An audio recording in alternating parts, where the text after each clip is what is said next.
Okay, ચલો last theory છે આજની. ચેપ્ટર આપણું જે પૂર્ણાહુતિ તરફ જઈ રહ્યું છે અને લાસ્ટ થિયરી જે હવે સમજાવવાની બાકી રહી છે. BDCSમાંથી જ બીજી કેટલીક નિપજો બનાવવાની છે જે પ્રેક્ટિકલ બેઝ આધારિત થિયરી આપી છે. જે થિયરીનું નામ છે એજો સંયુગ્મન પ્રક્રિયા. એજો સંયુગ્મન પ્રક્રિયા, જેને બીજું એક નામ અપાય છે કપલિંગ રિએક્શન.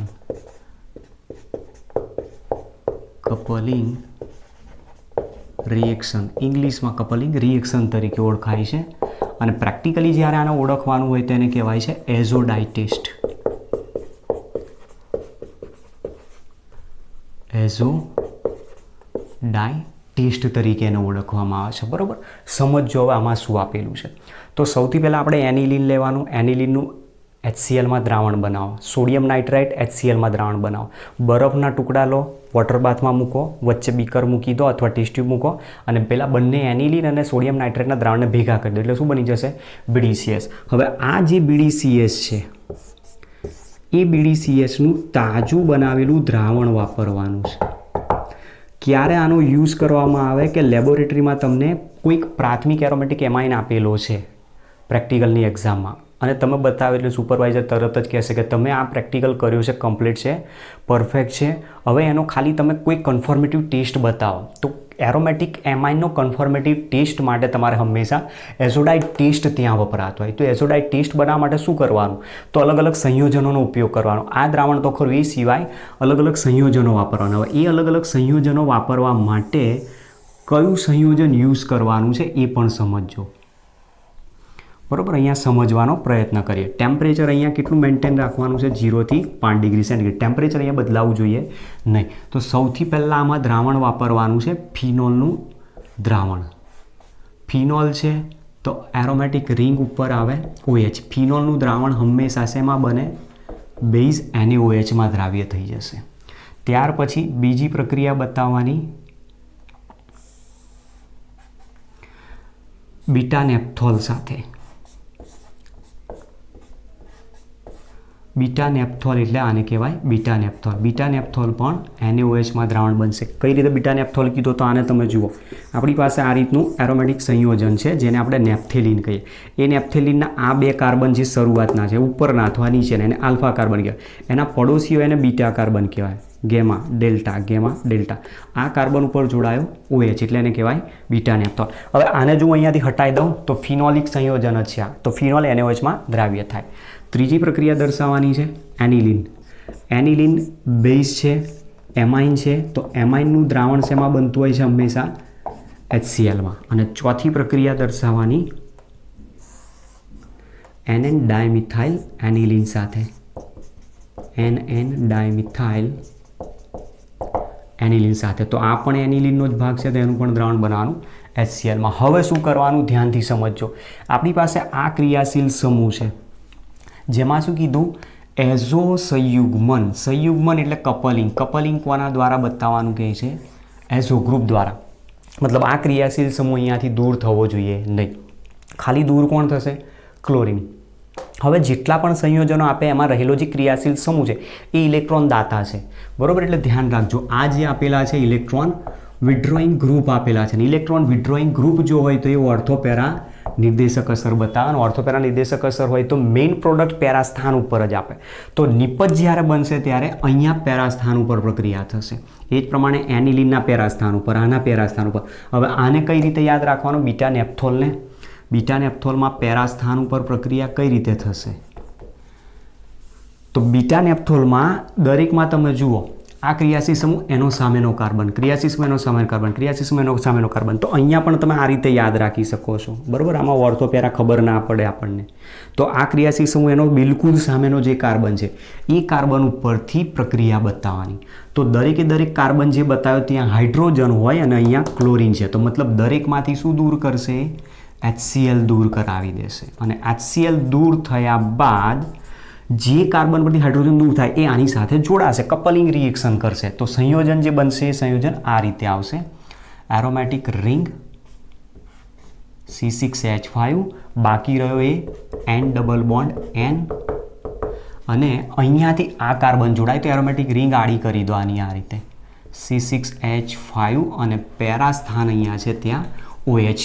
હવે આવું સંયોજન બને છે જેનું નામ આપવું હોય તો આ પેરા સ્થાન ઉપર છે. જુઓ ક્રિયાશીલ સમૂહ આ અહીંયા પેરા સ્થાન ઉપર હાઇડ્રોક્સિલ ગ્રુપ, તો પેરા હાઇડ્રોક્સી એઝો બેન્ઝીન કહેવાય આને. Para hydroxy azo benzene. ચલો એ જ પ્રમાણે બીટા નેપ્થોલ છે. હવે બીટા નેપ્થોલમાંથી આ કાર્બન ઉપરથી તમે હાઇડ્રોજનને દૂર કરો છો. આલ્કેનમાંથી હાઇડ્રોજન દૂર થાય એટલે આલ્કાઇલ શું બને, એ જ પ્રમાણે અહીંયાથી હાઇડ્રોજન દૂર કરશો એટલે આટલો ભાગ અહીંયાથી મળશે જેને કહેવાશે બીટા નેપ્થાઇલ સમૂહ.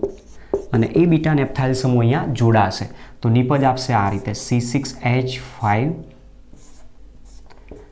N ડબલ બોન્ડ N અને અહીંયાથી આનો કાર્બન જોડવાનો છે. આ રિંગને હવે આડી નહીં કરવાની, બરાબર, એને એઝ ઇટ ઇઝ એમની એમ રાખો. જે કાર્બન તમારે જોડવો છે એ કાર્બન ખાલી એની સામે આવવો જોઈએ, બસ આ રીતે. અને અહીંયા છે OH. તો જુઓ આ કાર્બન અહીંયાથી જોડાય છે, દેખાય છે ક્લિયર. તો સંયોજનમાં ક્રિયાશીલ સમૂહ જોડાઈ ગયો બીટા નેપ્થાઇલ, તો નામ થશે બીટા નેપ્થાઇલ એઝો બેન્ઝીન સંયોજન બનાવે છે. ચલો ત્યાર પછી એનિલિનની પ્રક્રિયા, તો પેરા કાર્બન જોડાશે ત્યાં હાઇડ્રોજન રિમૂવ કરીને C6H5 N double bond N અને અહીંયા પેરા સ્થાનનો કાર્બન જોડાશે અને અહીંયા જોડાઈ ગયો NH2.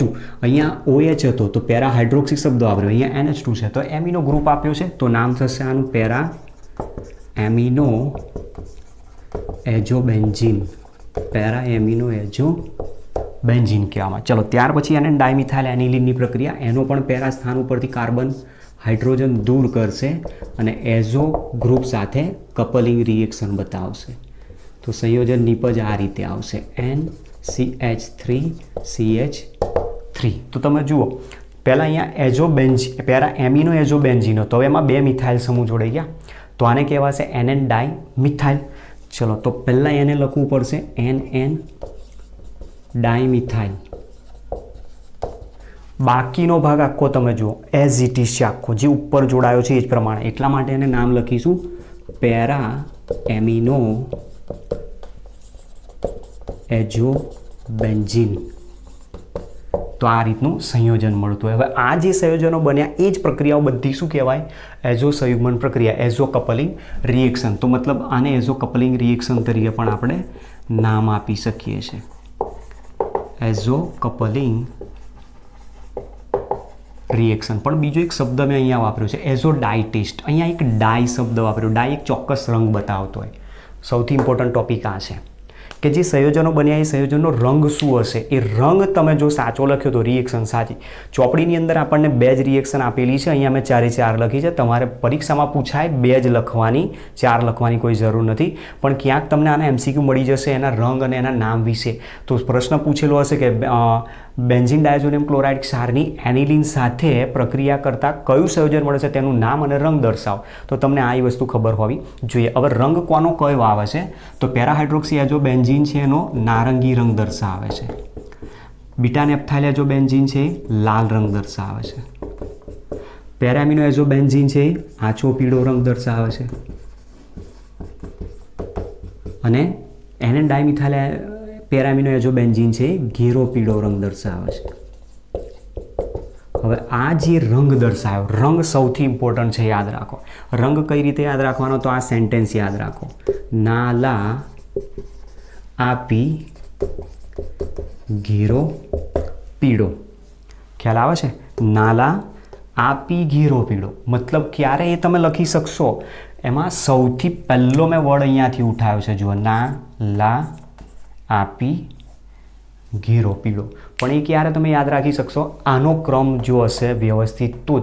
જો આ ક્રમ ઉલટો સુલટો થઈ ગયો તો રંગ બદલાઈ જશે. રંગ બદલાઈ જશે, ખોટો પડશે રંગ, તો તમે જે શોધેલું સંયોજન છે એ ખોટું કહેવાય. તો પછી એ જવાબનો તમને માર્ક્સ સહેજ પણ મળતો નથી. એટલે આ વસ્તુ કપલિંગ રિએક્શનમાં ભૂલ થવી જોઈએ નહીં.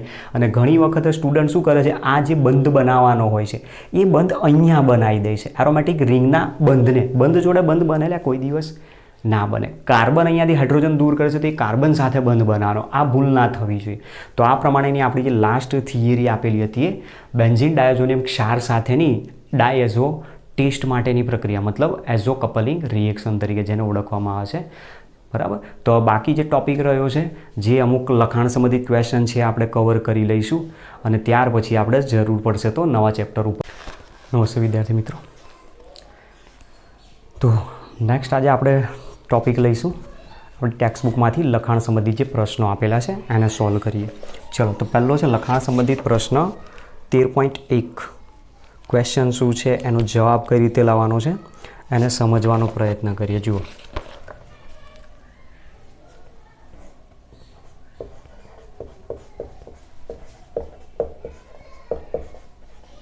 લખાણ સંબંધિત પ્રશ્નો જેને કહેવાય એનસીઆરટી ઇન ટેક્સ્ટ ક્વેશ્ચન્સ. ચલો, એમાં પહેલો આપેલો છે 13.1 નંબરનો. 13.1માં શું કહે છે, પ્રશ્ન અહીંયા લખી દઉં છું. નીચે દર્શાવેલા એમાઇન સંયોજનોને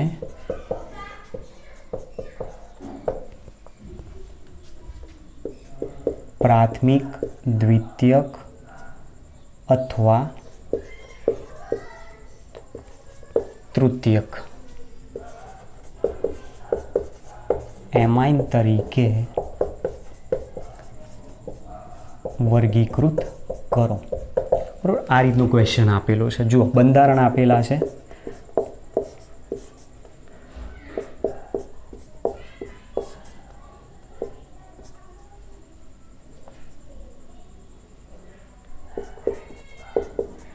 NH2 પછી એ જ પ્રમાણે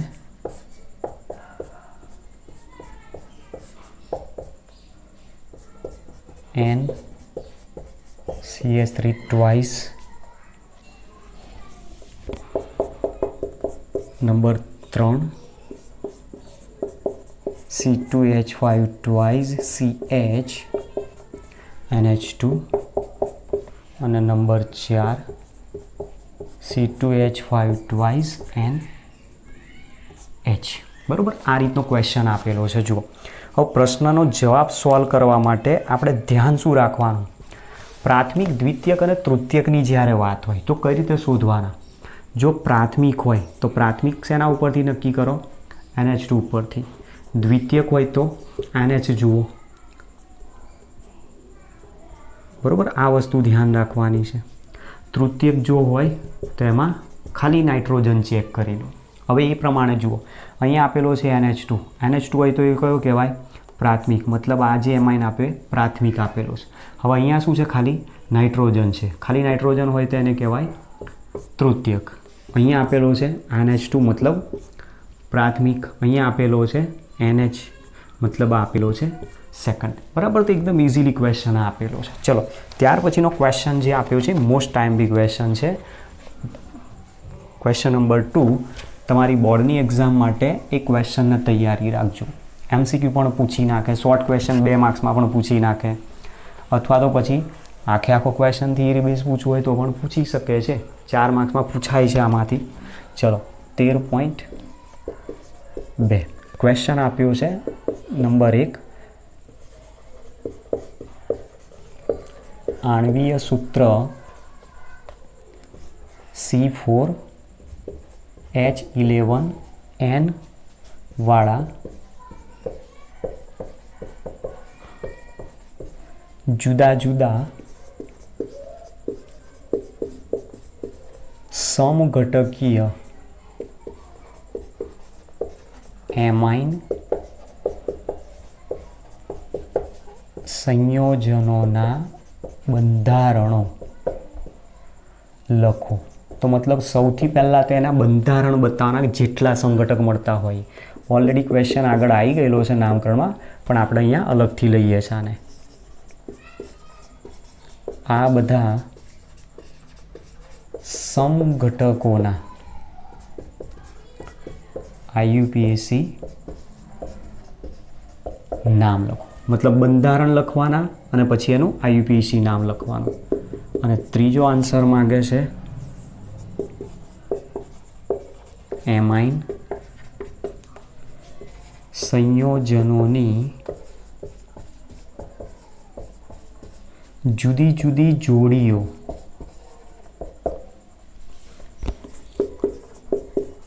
કયા પ્રકારની સમઘટકતા દર્શાવે છે?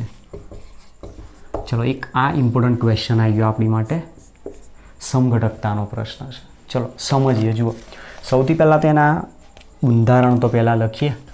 C4H11N આપેલો છે, મતલબ એક વસ્તુ કન્ફર્મ છે, આમાં એરોમેટિક રિંગ છે નહીં. ચલો, તો 4 કાર્બન ધરાવતું સંયોજન છે C4H11N, મતલબ અહીંયા બ્યુટેનેમાઇન છે. બ્યુટેનેમાઇનના સમઘટકો નંબર 1, અથવા અહીંયા હું લખી દઉં છું ABCD પ્રમાણે. ચલો, પહેલો ક્વેશ્ચન અહીંયાથી લઈએ અને પછી એમાં નામ પણ એને લખી દઈશું. એમાં પહેલું બંધારણ આપીશું CH3 CH2 CH2 CH2 NH2. પહેલું બંધારણ નંબર 2 B. હવે આ પ્રાથમિક આપ્યો છે. સમઘટકમાં શું કરો? હવે CH3 ને અંદર લઈ જાઓ. CH3 CH CH3 CH2 NH2. તો એક આ રીતનું પણ બંધારણ આવી શકે. આ CH3 ને અહીંયાથી આગળ લઈ જાઓ. CH3 CH2 CH અને અહીંયા આવી જશે CH3 અને અહીંયા છે NH2. તો એક આ રીતનું પણ આવી શકે છે. હવે તમે આગળ CH3 ને નહીં લઈ જશો. આપણે શરૂઆતમાં શું કરીશું? પ્રાથમિક જ બનાવીશું. 1 2 3 થયા. હવે શું કરો? આ જે NH2 છે એને અહીંયા અંદર લાવો, મતલબ બંધારણ D. તો CH3 C NH3 CH3 CH3. તો આ શું થઈ ગયો? પ્રાઇમરી. હવે તમે ગમે ત્યાં NH2 CH3 ને લઈ જશો, આના જ બંધારણો રિપીટ થશે, મતલબ પ્રાથમિક આટલા જ આવશે. ચલો, ત્યાર પછી E સેકન્ડરી બનાવો.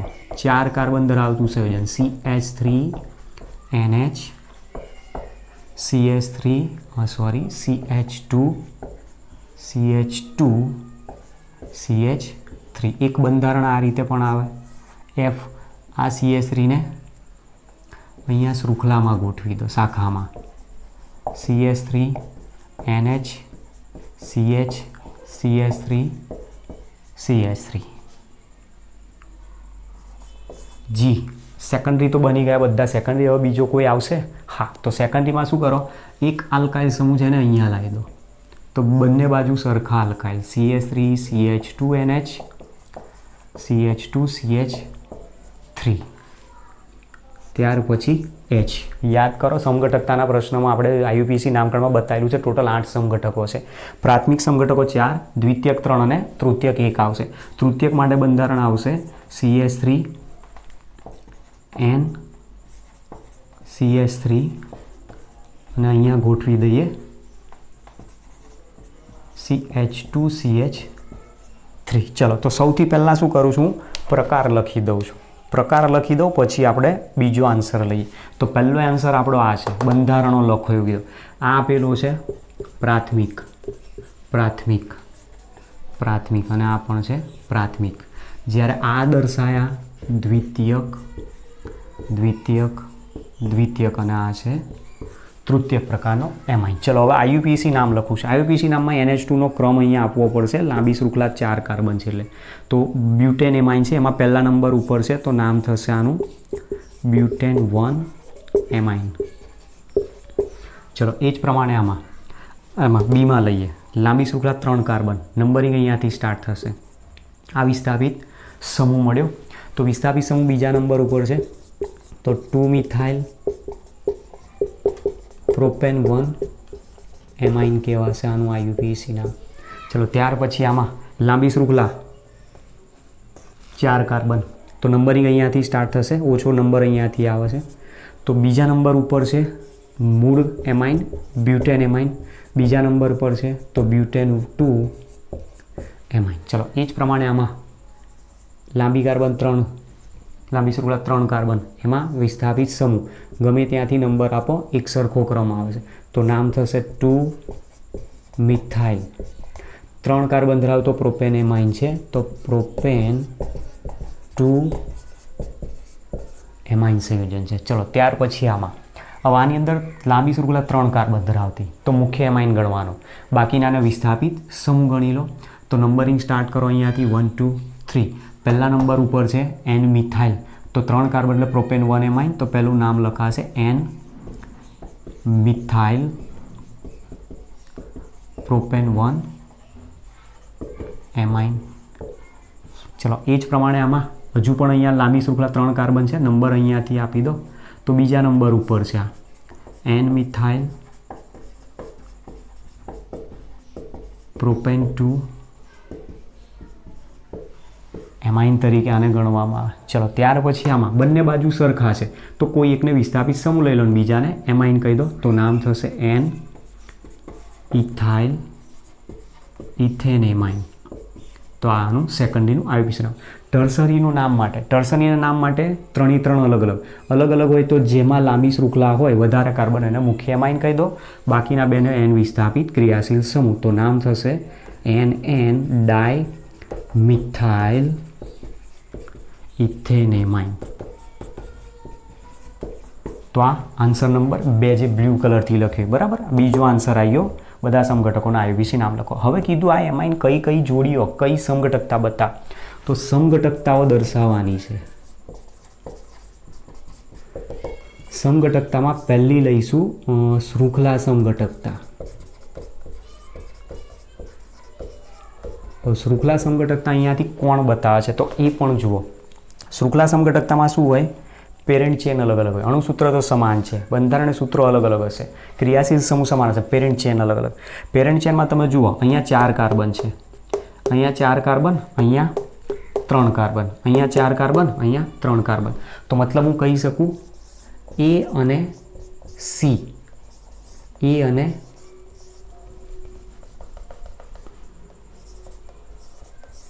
ડી, એ અને સી, એ અને ડી, એ અને સી. અહીંયા લખાય છે બ્યુટેન 1 એમાઇન, અહીંયા છે પ્રોપેન એમાઇન, અહીંયા લખાય છે બ્યુટેન એમાઇન, અહીંયા છે પ્રોપેન એમાઇન. તો એ અને સી, એ અને ડી બંને પણ શું કહેવાય, શૃંખલા સમઘટક. એ જ રીતે અહીંયા પણ જો 4 કાર્બન, અહીંયા 3 કાર્બન, તો મતલબ એ પણ લખી શકું બી અને સી, બી અને ડી. એ શું બતાવે છે, શૃંખલા સમઘટકો દર્શાવેલા છે. ચલો ત્યાર પછી સ્થાન સમઘટક નંબર 2. સ્થાન સમઘટકો આપવાના છે. સ્થાન સમઘટકોમાં શું હોય, પેરેન્ટ ચેન સમાન હશે, મતલબ નામમાં લાંબી શૃંખલા દ્વારા જે દર્શાવતું હશે નામ સરખું હશે, ક્રિયાશીલ સમૂહ પણ સમાન હશે, ખાલી એનું સ્થાન અલગ અલગ હશે. તો જુઓ અહીંયા એક નામ લખેલું છે બ્યુટેન 1 એમાઇન, અહીંયા નામ લખ્યું છે બ્યુટેન 2 એમાઇન. તો આ બંને શું કહેવાય, સ્થાન સમઘટકો કહી શકાય. અહીંયા પ્રોપેન 1 એમાઇન છે, અહીંયા પ્રોપેન 2 એમાઇન છે. તો તમે જુઓ 2 methyl 2 methyl, propane 1 amine, propane 2 amine. Parent chain common રહે છે પણ ક્રિયાશીલ સમૂહનું સ્થાન બદલાય છે અને એટલા માટે આ બંને પણ શું કહેવાય, સ્થાન સમઘટક કહી શકાય.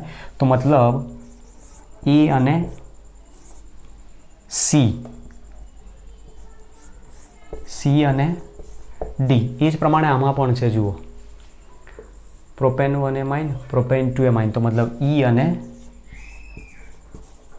એફ. તો આ પણ શું બતાવે છે, એક પ્રકારના સ્થાન સમઘટક આપ્યા. ચલો સ્થાન સમઘટક પછી નંબર 3 મેટામરિઝમ. મેટામરિઝમ મતલબ મેટામર કોણ હોય, મેટામર હંમેશા ક્યાં જોવા મળશે, સેકન્ડરીમાં જ જોવા મળશે બરાબર. તો સેકન્ડરીમાં આ જુઓ આલ્કાઇલ સમૂહ અહીંયા 1, અહીંયા 3 કાર્બન, આલ્કાઇલ સમૂહ અહીંયા 1, અહીંયા 3 કાર્બન, અહીંયા આલ્કાઇલ સમૂહમાં 2 કાર્બન છે, તો આ બંને કહી શકાય. ઈ અને જી, પછી એફ અને જી પણ તમે કહી શકો છો. તો ઈ અને જી અથવા એફ અને જી પણ કહી શકાય. અને ચોથી છે ક્રિયાશીલ સમૂહ સમઘટકતા. ક્રિયાશીલ સમૂહ સમઘટકતા. ક્રિયાશીલ સમૂહ સમઘટકતા કોને કહી શકાય, કોઈ એક જ તમે અહીંયા લઈ લો, પ્રાથમિક એમાઇન છે. આ પ્રાથમિક એમાઇન સાથે સેકન્ડરી અને ટર્સરી બધા જ ક્રિયાશીલ સમૂહ સમઘટક કહી શકાય. મતલબ પ્રાથમિક એમાઇન સાથે દ્વિતીયક અને તૃતીયક આ સમઘટકતા દર્શાવે છે, બરાબર. તો આ રીતનો તમારે આન્સર એનો આપવાનો છે. ચલો નેક્સ્ટ લખાણ સંબંધિત પ્રશ્ન 13.3 છે. 13.3 તમે કેવી રીતે પરિવર્તિત કરશો? તમે કેવી રીતે પરિવર્તિત કરશો? મતલબ અહીંયા શું બતાવવાનું છે? કાર્બનિક પરિવર્તન માંગ્યું છે. કાર્બનિક પરિવર્તન આપો. આ રીતનો પોઈન્ટ છે આપણી પાસે. ચલો એમાં પહેલું આપેલું છે બેન્ઝીન ને એનિલીનમાં, મતલબ બેન્ઝીનમાંથી બનાવવાનો છે એનિલીન.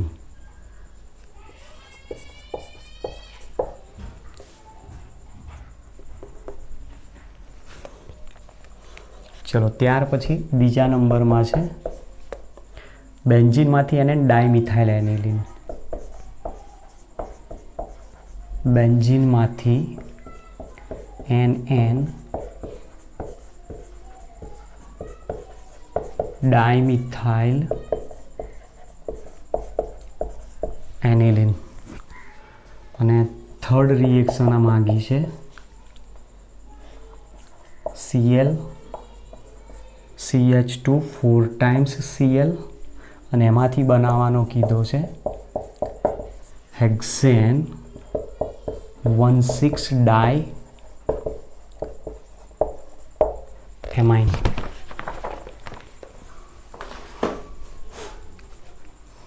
ચલો જુઓ હવે ક્વેશ્ચન આપેલા છે કાર્બનિક પરિવર્તનો. એમાં મેં તમને જ્યારે એનિલીનનું ઔદ્યોગિક ઉત્પાદનનો ટોપિક ચલાવ્યો ત્યારે જ કહ્યું હતું કે આની જરૂર પડશે આપણે કાર્બનિક પરિવર્તન. જુઓ હવે બધી જગ્યાએ જરૂર પડી.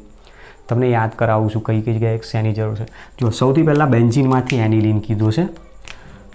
તો પહેલાં તમારે શું કરવાનું? જે પણ પ્રક્રિયક અને નિપજ હોય એનું બંધારણ ખાલી તમને પહેલું તો ખ્યાલ હોવું જોઈએ.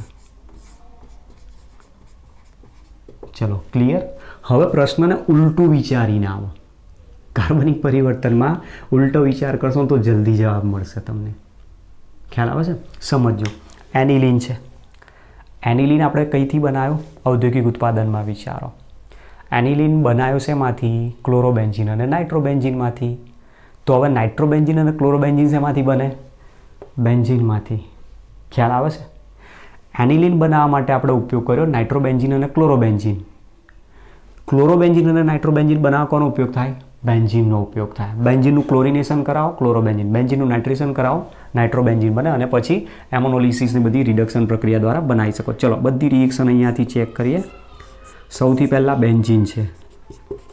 કાર્બનિક પરિવર્તન લખો ત્યારે હંમેશા પ્રક્રિયક અને નિપજના નામ આવડે ત્યાં સુધી શક્ય હોય લખવાનો પ્રયત્ન કરો. ના આવડે તો ખોટું ના લખશો, છોડી દેજો, પણ છોડવાના તો નામ નહીં જ, એક પણ ના નહીં. જેટલા તમને યાદ આવે એટલા લખવાની જરૂર છે. અને એમાંય પ્રક્રિયક અને નિપજનું તો ખાસ લખવાનું. બરાબર? તમે કોને લાયા ને કોને ત્યાં મૂકી આવ્યા ને કોણ હતો વ્યક્તિ એ તો ખબર તો હોવી જોઈએ ને. બજારમાં ક્યાંક ફરતા ફરતા ગયા કોઈક નાનું બાળક મળ્યું, તમને એનું નામ ખબર નથી, પોલીસ ચોકી અથવા કોઈકને તમે આપી દીધું, તમને ખબર જ નથી કોણ હતું એ. એવી જ વસ્તુ છે અહીંયા. જે પણ પ્રક્રિયક તમને આપેલો છે એ પ્રક્રિયકનું નામ પણ તમને હોવું જોઈએ યાદ. એટલે એ નામ તમે લખો અહીંયા. નિપજ બનાવ્યા પછી નિપજનું નામ પણ લખો. અને ઇન્ટરમીડિયેટ જે બનતા હોય એ પણ તમને નામ આવડે તો લખવાનો પ્રયત્ન કરજો. ખોટું ખાલી લખવાનું નહીં. બરાબર? ચલો સૌથી પહેલાં એનિલીન છે, એનિલીન બનાવવો છે. એનિલીન બનાવવા માટે નાઇટ્રોબેન્ઝીન અથવા ક્લોરોબેન્ઝીનનો ઉપયોગ કરે તો બે પ્રક્રિયાઓ અહીંયા આપણે વાપરી શકીએ. એક બેન્ઝીનનું નાઇટ્રેશન. નાઇટ્રેશન કોના દ્વારા થાય? કોન્સન્ટ્રેટ HNO3 દ્વારા. કોન્સન્ટ્રેટ HNO3 વડે એને ગરમ કરો, H2O અણુ ત્યાંથી દૂર કરશે અને એમાંથી નિપજ બનાવે છે સૌથી પહેલાં નાઇટ્રોબેન્ઝીન. તો આનું નામ તમને ખબર છે, નામ લખી દો નાઇટ્રોબેન્ઝીન. નામ કેમ લખવાનું એનું રીઝન છે. કોઈક વખત કોઈક પેપર ચેકર એવો હોય ને તમે નામ ના લખ્યા હોય ને ખોટો અડધો માર્ક્સ એનો કાપી નાખે. પણ તમે અમુકના નામ લખ્યા છે, અમુકનું નામ કદાચ નથી આવડતું લખ્યું નથી, તમે જવા દેશે. ચલો નાઇટ્રોબેન્ઝીન બન્યું. ત્યાર પછી બેન્ઝીનનું ક્લોરિનેશન કરીએ. બેન્ઝીનનું જ્યારે ક્લોરિનેશન કરવામાં આવે તો Cl2 વડે FeCl3 ઉદ્દીપકની હાજરીમાં એને ગરમ કરવામાં આવતો હોય છે. ગરમ કરશો એટલે અહીંયાથી HCl દૂર કરશે અને નીપજ આપશે ક્લોરો બેન્ઝીન.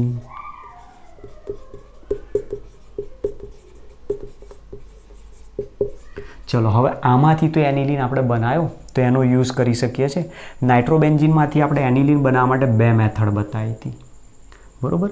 ચલો પહેલી એક મેથડ અહીંયાથી તમે જે વાપરી છે ગમે તે મેથડનો તમે યુઝ કરી શકો છો. દાખલા તરીકે નિકલ ઉદ્દીપકની હાજરીમાં એનું હાઇડ્રોક્સિનેશન કરાવો 873 કેલ્વિન તાપમાને તો નીપજ આમાંથી આપે છે C6H5NH2. તો એનિલિન બની ગયો, એનું નામ લખી દો અહીંયા. તો આ રીતનો એનિલિનની એક બનાવટ આપે. બીજી બનાવટ તમારે જોઈતી હોય તો Fe અને HClનો ઉપયોગ કરીને પણ તમે બનાવી શકો છો. ડાયરેક્ટ વચ્ચેનું સ્ટેપ ઉડાડીને બનાવી દેવાનું, બરાબર. સીધું અહીંયા લખી શકો છો. ચલો આ કન્ડિશનની જગ્યાએ તમે અહીંયા મૂકી શકો છો Fe અને HClની હાજરીમાં. ચલો ક્લોરોબેન્ઝીનમાંથી બનાવવો છે એનિલિન. ક્લોરોબેન્ઝીનમાંથી એનિલિન બનાવવા માટે શું કરવું પડશે? એમોનોલિસિસ કરવું પડશે. એમોનોલિસિસ કરશો તો પહેલી કન્ડિશન છે અહીંયા એમોનિયા ઉમેરવો પડશે. કન્ડિશન નંબર 2 શું જોઈશે? Cu2O ઉદ્દીપક સાથે સાથે 473 કેલ્વિન તાપમાન 60 બાર દબાણનો ઉપયોગ કરો, બરાબર. હવે Cu2O આપેલું છે આપણને. Cu2O પણ હોઈ શકે, CuO પણ હોઈ શકે છે. બેમાંથી કોનું નામ શું છે?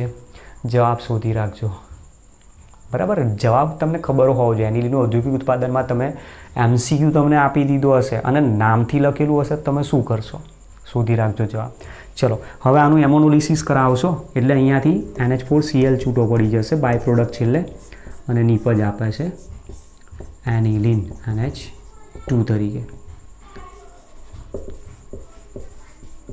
ચલો ત્યાર પછી આપ્યું છે બેન્ઝીનમાંથી NN ડાયમિથાઇલ એનિલિન. તો પ્રોસેસ આખી આની આજ પહેલી તો બેન્ઝીન છે, નાઇટ્રેશન કરો, નાઇટ્રોબેન્ઝીન લાવો, એનિલિન બનાવો.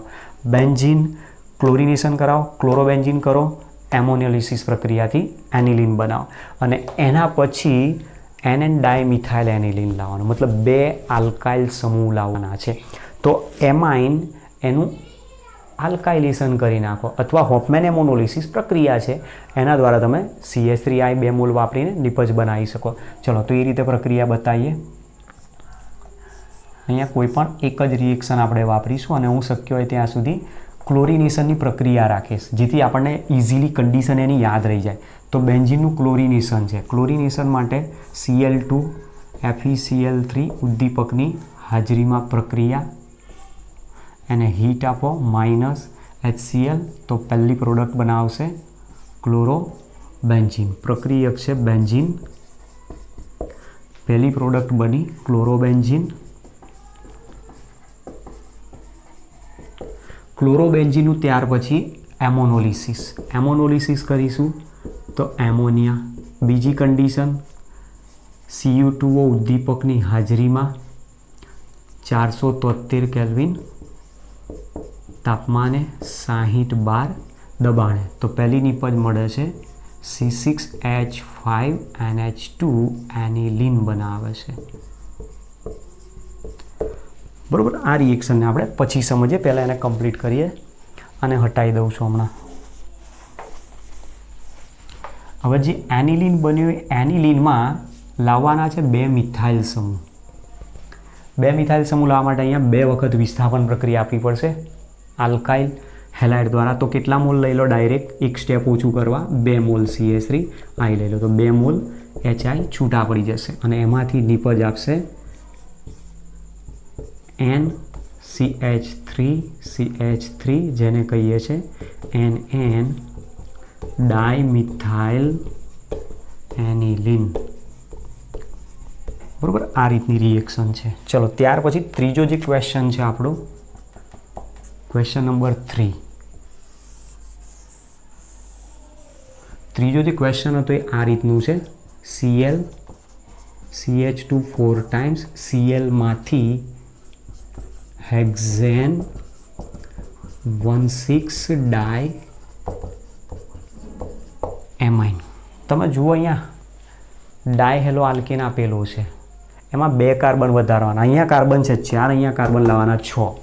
કાર્બનનો વધારો એટલે સ્ટેપ અપ રિએક્શન કરવાની યાદ આવે છે. હવે નીટ માટેના જે પોઈન્ટ આગળ લીધા છે એમાં તો હેલો આલ્કેન છે, KCN સાથે પ્રક્રિયા આપો, NaCN સાથે પ્રક્રિયા આપો અને એની પછી આગળ તમે રિડક્શનની પ્રક્રિયા આપો એટલે તરત જ એમાઇન બનાવશે. ચલો તો પહેલાં આને શું કરીએ, Cl CH2 4 times Cl.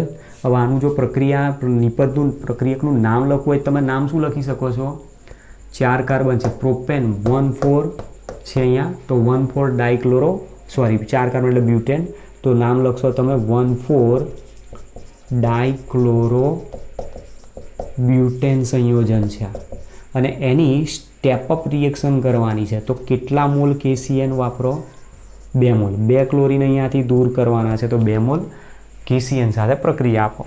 2 mall KCN સાથે પ્રક્રિયા આપશું એટલે અહીંયા એક C ટ્રિપલ બોન્ડ N આવશે, CH2 4 ટાઈમ્સ એક C ટ્રિપલ બોન્ડ N અહીંયા આવી જશે અને આમાં બાય પ્રોડક્ટ મળશે 2 મોલ KCl. ત્યાર પછી આનું શું કરી દો, લિથિયમ એલ્યુમિનિયમ હાઇડ્રાઇડ વડે રિડક્શન આપી દો. લિથિયમ એલ્યુમિનિયમ હાઇડ્રાઇડ અને ઈથર લઈ લો અથવા તો પછી આની જગ્યાએ પ્લેટિનમ અથવા પેલેડિયમ ધાતુ ઉદ્દીપક વડે હાઇડ્રોજિનેશન કરાવો.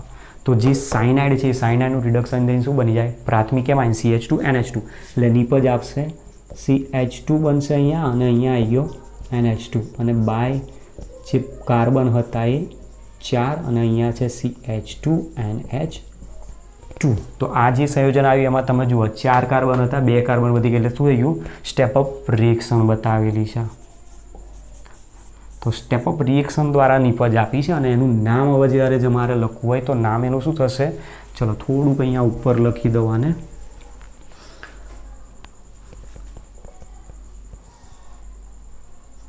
નિપજનું સંયોજન છે NH2 CH2 CH2 4 times CH2 NH2 બરાબર. તો આ રીતની પ્રોડક્ટ આવે છે. જે પ્રોડક્ટનું નામ તમારે શું લખી દેવાનું, હેક્ઝેન 16 ડાય એમાઇન સંયોજન આપેલું છે બરાબર. તો આ રીતનો આપણો જે લખાણ સંબંધિત ક્વેશ્ચન આપેલો છે 13.2 નંબરનો છે.